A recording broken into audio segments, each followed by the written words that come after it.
How do you create engagement when attendance is mandatory? This is actually probably the most frequently asked question that I get by the leaders and educators that I work with. When people have to go to something, whether they have to go for credits, whether they have to go because their parents said they did, we're talking about an education setting, whatever the reason is that someone has to be there in mandatory attendance of a workshop, learning, meeting, etc., how do you create engagement in that context? How do you invite the critics and the curmudgeons into the world of contribution? How do you invite their engagement? That is what this video is designed to answer, and it's going to answer it in a really cool way that I think you're going to really love. My name's Chad Littlefield. I'm the co-author of a book all about creating conversations that matter, and that is what this video is intended to do. Let's get into it.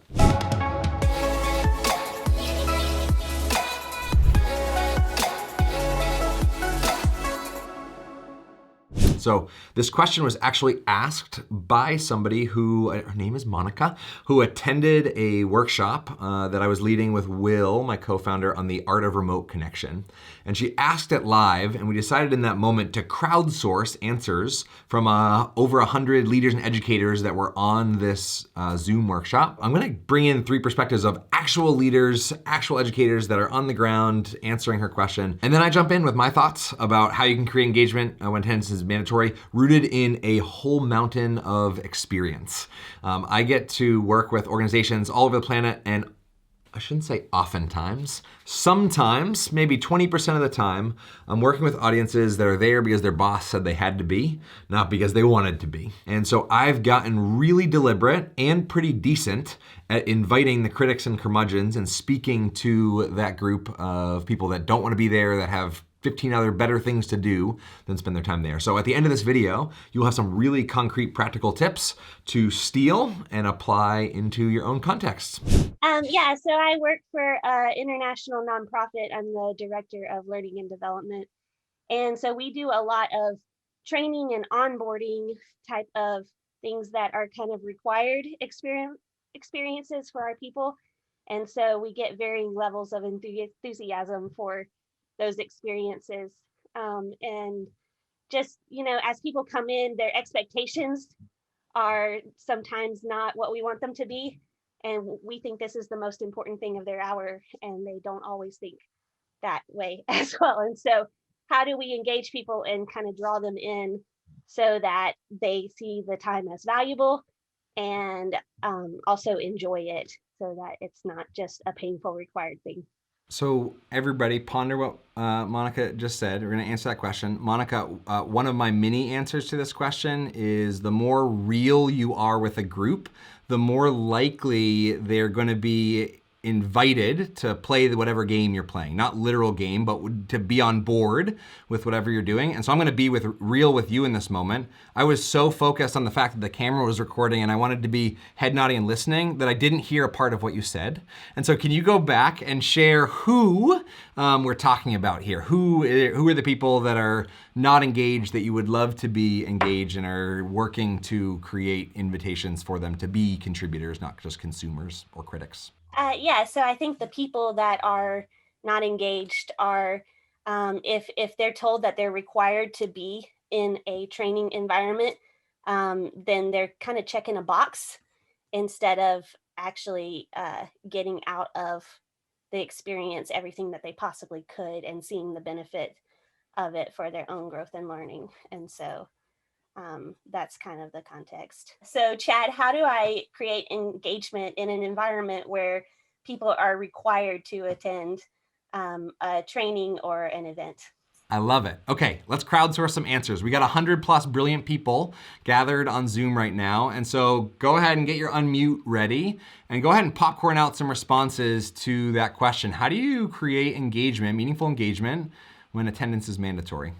Okay, something that really helped me with this workshop. I knew it was going to be fun. I knew it was going to be engaging, but the little video that you sent out beforehand got me prepared for what to expect. I was like, oh, this is going to be fun.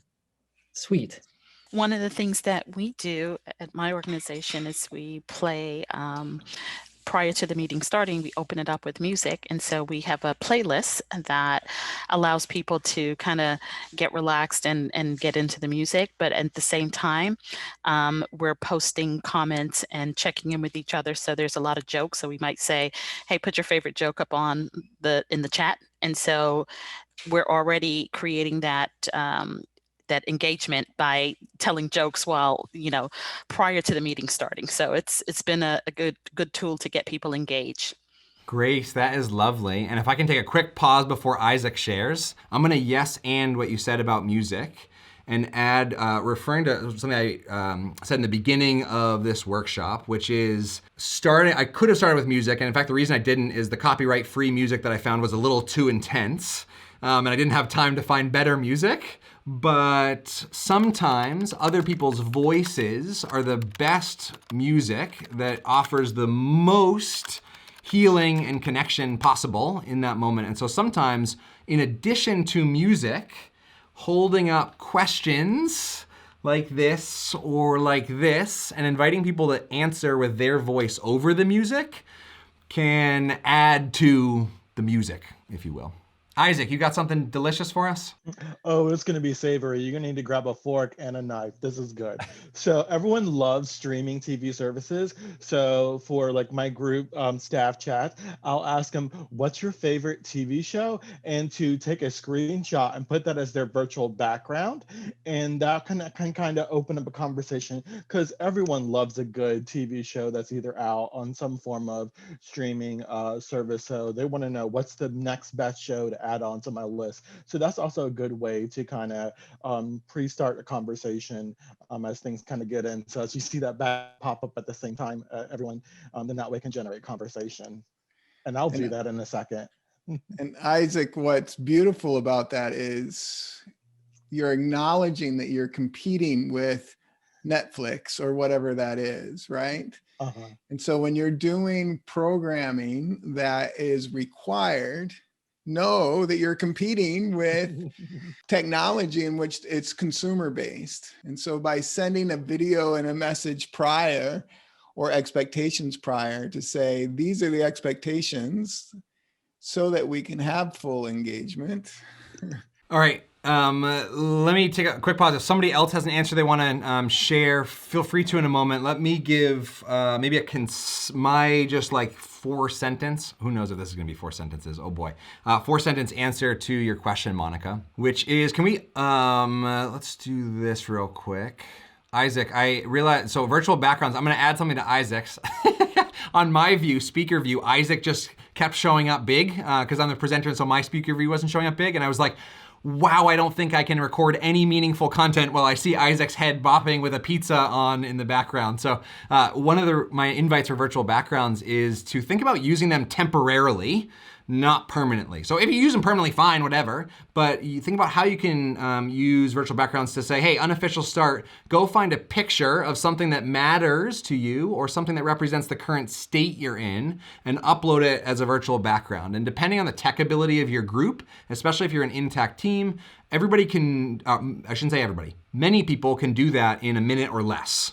Right? They can find a picture, find its location, and upload it. It's not like a day-long project to get a virtual background up and running. So I love these practical, tactical things. My response to you, Monica, is in terms of how do you invite engagement from people who are required or mandated to be there, is you don't manipulate them. And sometimes when we do activities or we prompt engagement, it's viewed as manipulation, which is really trying to get somebody to do something without telling them what it is you're trying to get them to do. And so my and Will's answer to that is the bottom of the Ask Powerful Questions pyramid, is intention. And here's what I'll say about that in a few sentences. Very rarely, as human beings, do we pause long enough to actually even get clear about what our intention is. Even if we do that, sometimes it's not other-centered.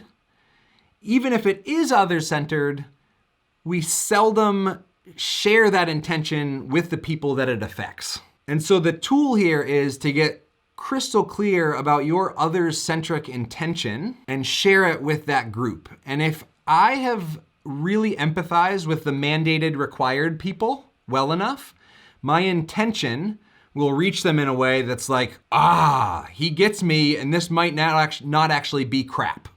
Right? And so let me try an example right now. And I'd love, maybe Will, if you want to add anything in a moment, or anybody else has an example of an intention that they share. I've shared this one on repeat now because it seems to have worked. So I was working with a bunch of very unwilling, required, mandated executives in a big insurance company. And my invite for them, I did this collaborative calculator. I asked them how many hours they were going to spend in meetings over the next month. It was a huge number, right? Especially for executives. And then I looked out to them and said, okay, my intention is to be a painkiller for the next 100+ hours of virtual meetings that you have. So even the most curmudgeon-y and even the most critical people that were required and mandated to be there were like, well, I am required to be here, and I could really use a painkiller for the next 100 hours of Zoom calls that I'm gonna be in, because I'm exhausted at the end of the day usually.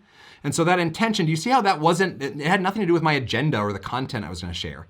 It had everything to do with what their reality was in that moment, and offering something that I thought would be meaningful that they might want to choose to be a part of. Now that was the one sentence. I did expand on that a little bit more, but that is an example for me of, if I'm trying to engage people who are mandated to be there, I'm starting at the foundation of things. I'm not starting with, which is for me intention, I'm not starting with like activity. I'm not starting even with connection before content, because anything I do or ask them to do is going to be viewed as manipulation. And with manipulation, it's trying to get them to do something that they don't want to do without telling them that's what you're trying to get them to do. And so if you're really clear with them to say, for the next hour, I am trying to give you some tools that will be really useful for you. And I want you to contribute as much as possible. So you design it in such a way that they're contributing to that information in that context. They get a chance to bite into it, taste it, experiment with it, share it with others, see how it feels for them. And as much as you can get that contribution to happen rather than just consumption. Because if it's just consumption, send them a video. They'll watch it at 2 times speed and it's all and done. Save a half hour. So knowing that you're competing with the Netflix and the 6 hours of content that got boiled down into a 3-minute little commercial, you can't compete with that. But you can. The only way to compete with that is to get people to actually contribute to each other and contribute to whatever you're creating. It takes a little bit of time with design. Or I'd love to pipe in if that's okay. Sure. One thing in my class is I'm a facilitator and a trainer in our organization. And one thing that I found worked really well for us was to speak in terms of what your attendees are getting out of it. Not necessarily just your organization or what you're trying to get them to do, as opposed to how they can benefit, even in their personal lives. Kind of back up and look at your content and say, okay, well, how can I help people rather than just give them the information and act like Ben Stein moving forward, so that they are engaged throughout, so that they say, oh, what can I get out of it? When we actually designed the second version of the We and Me website, we hired a copy editor, and he gave me a really cool project, which was open up a blank Google Doc and write verbatim all of the things your clients who actually paid you money, write down in their exact words what their problems are, what their challenges are, why they were hiring you, what they were aspiring to for what they were hiring you for. Make that whole list. And I'm gonna turn that list into the copy of our website, because if you can articulate somebody else's problem, or to McCall's point, if you can better articulate what somebody wants to get out of something, if you can articulate somebody's problem better than they can, they'll automatically trust you to solve it, which is super cool, but also really dangerous, because then it's your responsibility to actually be able to solve it, right? And that's one thing that I don't love about marketing, is we say, oh, come and buy our software and it's gonna make all your attendees engaged. And then you get it and you're like, I don't know how it works, and everybody's still on mute, right? And so you can market whatever you want. You can describe solving people's problems as much as you want, but it's then your responsibility as a leader or an educator to solve it. Will offered the definition for me one time of leadership. Do you remember this definition, Will? Do you actually want to share it in your own language? I think the one you're pointing at is leadership is making something happen that wasn't going to happen anyway. Making something happen that wasn't going to happen anyway. Whew, wasn't that sweet to grab a bunch of perspectives from the group? It was so fun to record that live, to answer that question live in the moment. I trust you got lots of value out of those ideas if you've made it to this point in the video. If you want more, there's a link in the description with a bunch of free resources. We've created these tools, this deck of We Engage cards, deck of We Connect cards. They're all packed into this connection toolkit. And there's a free digital version in the link below. And if you want the actual boxes shipped to you, they're really practical resources designed specifically for leaders and educators to help make engagement happen even when attendance is mandatory. My name's Chad Littlefield. I hope that you have an awesome day.